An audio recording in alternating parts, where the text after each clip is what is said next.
C programming এর Bangla video টিউটোরিয়ালে সবাইকে স্বাগতম। আমি মোহাম্মদ শরীফ চৌধুরী।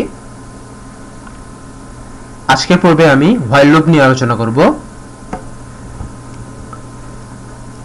হোয়াইল লুপ মূলত একটি মাত্র কন্ডিশনের উপর ভিত্তি করে কাজ করে এবং বাহিরের স্টেটমেন্টগুলো এমনভাবে লিখতে হয় যাতে কখনো এমন একটা পর্যায়ে চলে আসবে যে ওই লুপের কন্ডিশনটা ব্রেক করবে।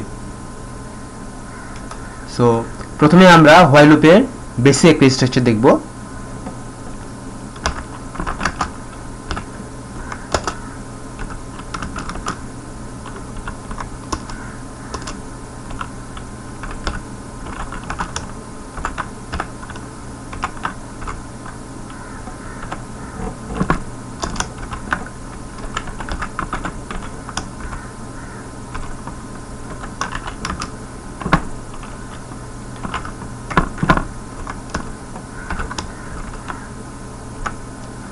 এটা একটা হোয়াইল লুপের বেসিক স্ট্রাকচার।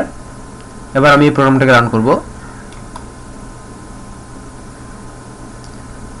প্রোগ্রাম রান করলে এখানে দেখা যাচ্ছে যে 1 2 3 4 5 প্রিন্ট করেছে, মানে 1 থেকে 5 পর্যন্ত সব প্রিন্ট করেছে। এবার আমি বিস্তারিততে আসি।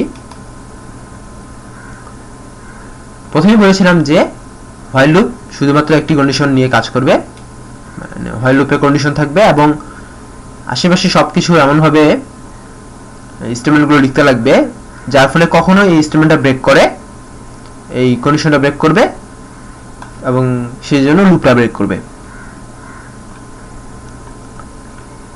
সো হোয়াইল লুপের মূল যে ব্যাপারটা হলো সেটা হচ্ছে যে এইখানে একটি কন্ডিশন দেওয়া থাকবে। এই কন্ডিশনটা যদি সত্য হয় তাহলে সেই লুপের কাজটা করবে, যদি সত্য না হয় তাহলে লুপের কাজটা হবে না। এই কন্ডিশনটাকে ব্রেক করার জন্য আমরা এখানে i++ লিখেছি, কারণ যখন এই হোয়াইলের মধ্যে আসবে i এর মান তখন 1 থাকবে এবং এই 1 থাকার জন্য এই লুপের কন্ডিশনটা কাজ করবে এবং এই লুপের ভিতর চলে আসবে। এই লুপের এই কন্ডিশনটাকে ব্রেক করতে গেলে এই বডির মধ্যে এমন কিছু একটা স্টেটমেন্ট লাগবে যার ফলে কখনো কখনো এমন একটা পর্যায়ে আসবে যার ফলে কন্ডিশনটা ব্রেক হবে। যেমন i মান প্লাস করার কারণে কি হচ্ছে, i মান 1 থেকে 2 3 4 5 যখনই 5 থেকে 6 হচ্ছে তখনই কন্ডিশনটা ব্রেক করতেছে এবং ফলে আর লুপের মধ্যে আসতেছে না, প্রোগ্রামটা টার্মিনেট করতেছে। এটাই হচ্ছে হোয়াইল লুপের পিওর বেসিক। এবার আমি দেখি যে এই প্রোগ্রামটা কিভাবে কাজ করেছে।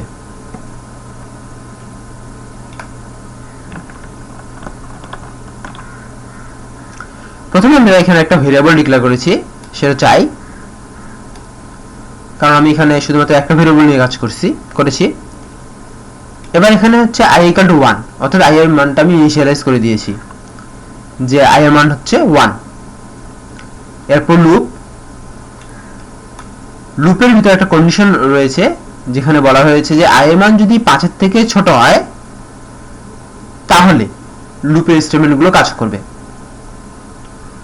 লুপের ভিতরে দুটো স্টেটমেন্ট রয়েছে, একটা হচ্ছে প্রিন্ট করা i এর মান, একটা হচ্ছে i++। i এর মান প্রিন্ট করাটা এটা হচ্ছে যে লুপের কাজ। এই লুপটা দিয়ে আমি জাস্ট কি কাজটা করতে যাচ্ছি সেটাই হচ্ছে এটা, এবং কতক্ষণ পর্যন্ত করতে যাচ্ছি সেটা নির্ধারণ করতেছে এটা। এটা নির্ধারণ করছে যে i মান বাড়তে বাড়তে যতক্ষণ না পর্যন্ত 5 এ যাবে, 5 পার হয়ে যাবে ততক্ষণ পর্যন্ত এই কাজটা করবে। এবার আউটপুট বিশ্লেষণে আসি।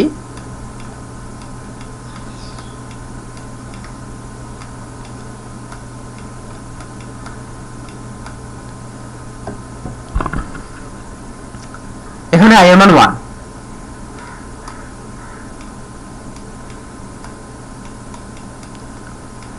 এখানে হচ্ছে আউটপুট, এখানে হচ্ছে i এর মান 1। সো প্রথম ক্ষেত্রে i এর মান হচ্ছে 1। এরপর চেক করা হচ্ছে i এর মান, এইখানে এসে চেক করা হচ্ছে যে i এর মান কি। বলা হচ্ছে যে i এর মান হচ্ছে <= 5, অর্থাৎ i এর মান 5 এর থেকে কম। যদি i এর মান 5 এর থেকে কম অথবা 5 এর সমান হয় তবে এই কাজটা করবে। এখন আমাদের i এর মান 1, যেটা অবশ্যই 5 এর থেকে কম, সো এখন আমরা লুপের কাজটা করবে এখানে আমাদের। সো এখন প্রিন্টএফ %i এর মান হচ্ছে i এর মানটা প্রিন্ট করা, i এর মান বর্তমানে i এর মান হচ্ছে 1, সো এখানে 1 প্রিন্ট করলো। এবার i এর মান প্লাস প্লাস প্লাস প্লাস হওয়ার কারণে i এর মান হয়ে যাবে 2, i এর মান 2। এখনো কিন্তু কন্ডিশন ব্রেক হয়নি, সো এটা আবার এখান থেকে এই পর্যায়ে চলে আসবে। এবার চেক হবে আবার i এর মান 5 এর থেকে কম কিনা, 2 অবশ্যই 5 এর থেকে কম, সেটা আবার প্রিন্ট হবে। এবার প্রিন্ট হবে 2,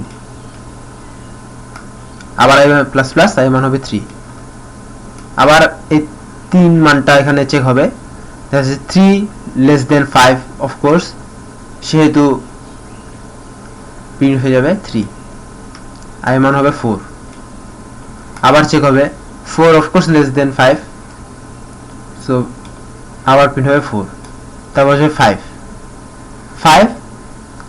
5 এর সমান, মানে এই কন্ডিশনটা সত্য এখনো, সব 5 প্রিন্ট হবে। 5 প্রিন্ট হওয়ার পর i এর মান হয়ে যাবে 6, এখানে আসবে 6 5 এর সমানও না 5 এর থেকে ছোটও না, সো এই কন্ডিশনটা কাজ করতেছে না। এটা ভিতরে যে আছে এটা মিথ্যা, মিথ্যা বলে এই লুপের আর কোনো কাজ হবে না, করবে না। সো লুপ থেকে বেরিয়ে আসবে, বেরিয়ে আসার সঙ্গে সঙ্গে পাবে রিটার্ন 0, প্রোগ্রামটা টার্মিনেট করবে। সো এটা হলো আউটপুট। এবং এই লুপ শেষ হওয়ার পরে i এর মান হচ্ছে i plus plus 5 plus plus করার কারণে i এর মান হচ্ছে 6, সো এই লুপ শেষ করার পর i এর মান হবে 6, এবং এই লুপটা 1 থেকে শুরু করে 5 পর্যন্ত প্রিন্ট করবে।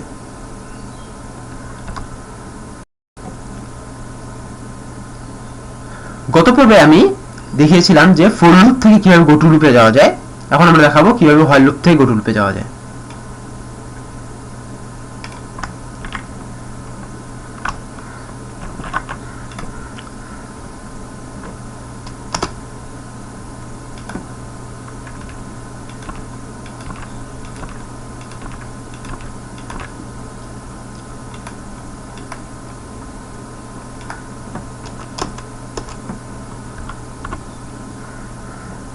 সো প্রথমেই গো টু লুপে আমরা প্রথমে কি করেছিলাম, i এর মান ইনিশিয়ালাইজ করে দিয়েছিলাম 1, তারপর ছিল লুপ স্টার্ট লুপ, এরপর ছিল লুপের ভিতরের কাজ,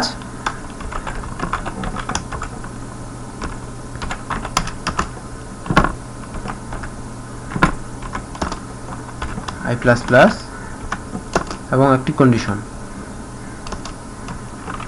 if i less than equal to 5 go to loop, যে 1 2 3 4 5 এটা প্রিন্ট করেছে।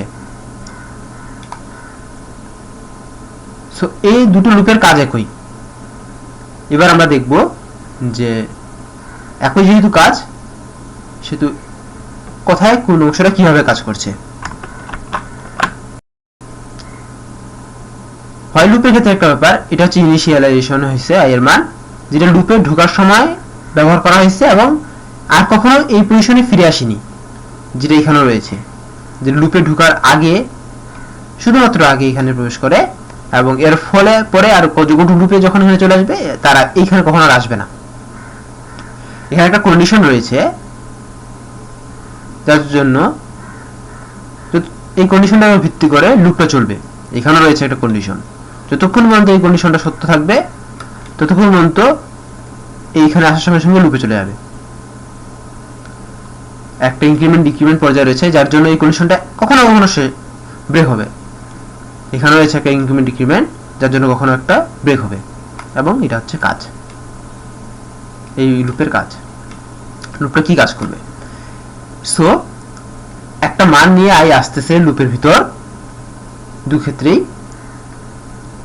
এবং যার জন্য আবার কন্ডিশনটা সত্য হচ্ছে, এই কন্ডিশন সত্য হচ্ছে, এবং লুপের ভিতর এমন কিছু কাজ করা হচ্ছে যার ফলে কখনো কখনো এই সত্যটা মিথ্যা হবে, এবং মিথ্যা হওয়ার সঙ্গে সঙ্গে লুপটা ব্রেক করবে। এটাই। সো আশা করি হোয়াইল লুপ সম্পর্কে আপনাদের ধারণা মোটামুটি পরিষ্কার হয়েছে। আমরা ভবিষ্যতে আরো বিস্তারিত আলোচনা করব যখন বিভিন্ন রকমের প্রবলেম সলভিং এ যাব তখন। কিন্তু আপাতত আপনাদের কোনো সমস্যা থাকার কথা নয়, কারণ এখানে বেসিক জিনিসটা বুঝিয়ে দেওয়া হয়েছে। এরপর যদি কোনো সমস্যা থাকে তো আপনার সঙ্গে যোগাযোগ করতে পারেন। ধন্যবাদ সবাইকে আমার সাথে থাকার জন্য। দেখা হবে পরের টিউটোরিয়ালে লুপের আরেকটি টপিকস নিয়ে। ধন্যবাদ।